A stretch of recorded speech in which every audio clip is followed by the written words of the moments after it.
జనం టీవీ దుమ్ములేపే ముచ్చట్లలో ఇగో శ్రీశైలం తాత మంచి మంచి గుసగుస ముచ్చట్లు మళ్ళీ పట్టుకొచ్చిండు.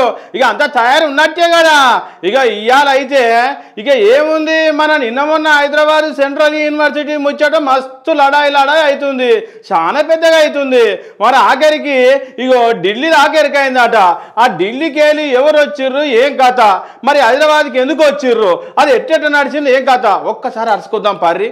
కాంగ్రెస్ లో రోజు రోజుకు లొల్లి ముదిరినట్టే ఉంది. ఢిల్లీ పెద్దలకు తెలంగాణ కాంగ్రెస్ పెద్దలకు పచ్చిగడ్డేస్తే బగ్గమన్నట్టే కనబడుతుంది. ఎందుకంటే హైదరాబాద్ సెంట్రల్ యూనివర్సిటీ భూముల పంచాయతీ మీద లడాయి పెద్దగానే అవుతుంది కదా.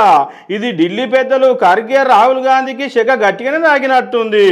ఇక ఖర్గే రాహుల్ గాంధీ ఇద్దరు కలిసి నటరాజ్ మీనాక్షి మేడానికి రైలు టికెట్ కొనిచ్చి హైదరాబాద్కు డబ్బునే పంపించిర్రు. హైదరాబాద్ సెంట్రల్ యూనివర్సిటీకి వచ్చిన మేడం సీఎం సార్కు ఆర్డర్ వేయాలి, కానీ డిప్యూటీ సీఎం బట్టి సార్కు బలగాలను పిల్లల మీద పెట్టిన కేసులు వెనక్కి తీసుకోవాలని ఆర్డర్ వేసింది. దీన్ని బట్టి చూస్తే ఏమర్థమవుతుంది, మీనాక్షి నటరాజన్ మేడానికి రేవంత్ రెడ్డి సార్ బ్యాచ్కు దగ్గర సంబంధం జరంతా లేనట్టే కనబడుతుంది. ఇది నేనంటున్న ముచ్చట కాదు, జనాలంతా గుజగుజ పెట్టుకుంటున్న ముచ్చట్నే. ఆయన ఈ ప్రభుత్వాలు ఏం చేస్తుంటాయి అనుకున్నావు?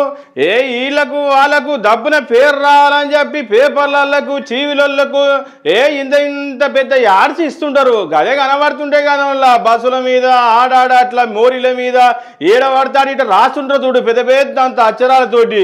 ఇక గవి ఇట్నే యాడ్స్ అంటారు. ఇక ఈ యాడ్స్ మీదనమాట మరి ఆంధ్రప్రదేశ్కు తెలంగాణకు ఇద్దరి మధ్యలో మంచి సంబంధం గట్టిగా నడుస్తుందట.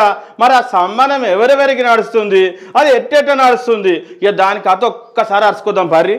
తెలంగాణ ముఖ్యమంత్రి రేవంత్ రెడ్డి సారు, ఆంధ్రప్రదేశ్ ముఖ్యమంత్రి చంద్రాల్ సారు ఇద్దరు దోస్తులు గట్టిగానే ఉన్నట్టు అప్పటి గురు శిష్యుల బంధం కదా, ఎంతైనా గట్టిగానే ఉంటుంది. తెలుగుదేశం వల్ల చంద్రాల్ సారు పెద్ద సారు, ఆయన కింద రేవంత్ రెడ్డి సార్ పనిచేసింది కదా, ఎట్లా మర్చిపోతారు? ఇక బంధం అప్పటికెళ్ళి సాఫ్గా నడుస్తుంది అనుకోరాదు.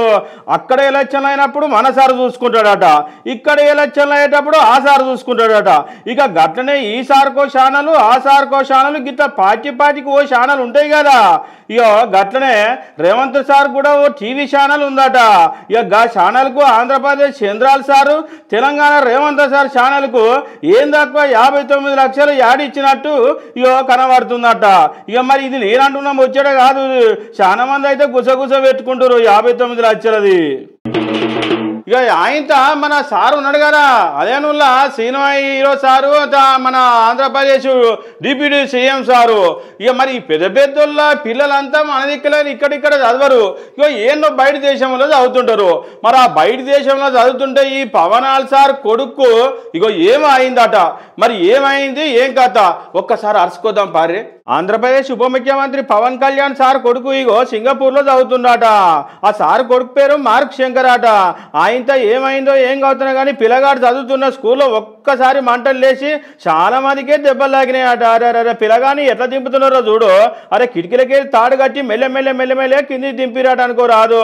ఇక పిల్లగాడు గాయపడడం బాధాకరమని త్వరగా కోలుకోవాలని Telangana BRS working president sir KTR sir ఎక్స్లో పోస్ట్ పెట్టినట్టు అనుకోరాదు. ఇక గట్లయితేనే అందరికీ ఎరకైంది. ఏం లేదు, మన ఆంధ్రప్రదేశ్ ముఖ్యమంత్రి సార్ చంద్రాల్ సార్ ఉన్నాడు కదా, ఇక చంద్రాల్ సార్ మరి ఇట్లా యోగా గురించి అయితే మంచి పెద్ద క్లాసే చెప్పిండు అనుకోరాదు. మరి అక్కడ రాష్ట్ర ప్రజల మొత్తం దేశ ప్రజలక ఏది ఏమైనా కదా 3 ఆట బంద్ చేయాలన్నట. ఆ 3 బంద్ చేస్తేనే ఏ రోగాలు రాదట, ఏవి రావట. మరి ఆ 3 ఏంటి సార్ ఎందుకు బంద్ చేయమన్నాడు, ఒక్క కథ ఒక్కసారి అరుచుకోద్దాం పారిగా. సాల్ట్, షుగర్, ఆయిల్ ఈ 3 గణనీయంగా తగ్గించాలి. నలుగురుండే ఫ్యామిలీ 0.6 kg నెలకు సాల్ట్ వాడాలి, 2 లీటర్ల ఆయిల్ వాడాలి, 3 kgలు చక్కెర వాడితే ఐడియల్ సిచ్యువేషన్ చాలా వరకు రిస్ట్రిక్షన్స్ అవుతాయి. దీనివల్ల హైపర్ టెన్షన్, డయాబెటీస్, ఒబేసిటీ ఇవన్నీ కూడా అవుతుంది. ఇవి చేస్తే heart problems, liver problem, kidney diseases, brain strokes ఇవన్నీ కూడా కంట్రోల్ అయ్యే అవకాశం ఉంది.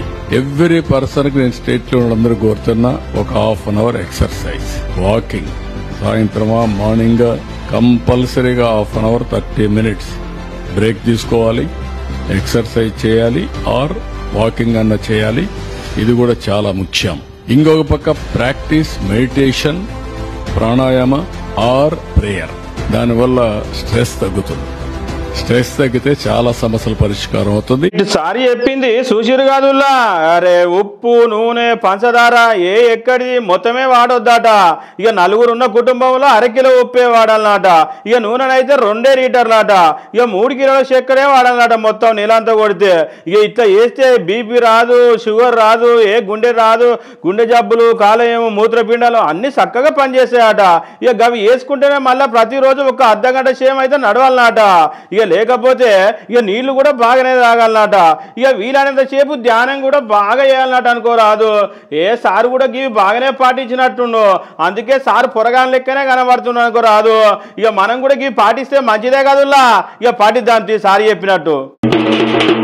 జన టీవీ దుమ్ములపై గుసగుస ముచ్చట్లు మళ్ళీ మస్తు ముచ్చట్లు పట్టుకొస్తూనే ఉంటా. మీకోసం చూస్తూనే ఉండుర్రి. ఇక ఏమి లేదు చూసినట్టు కాదు.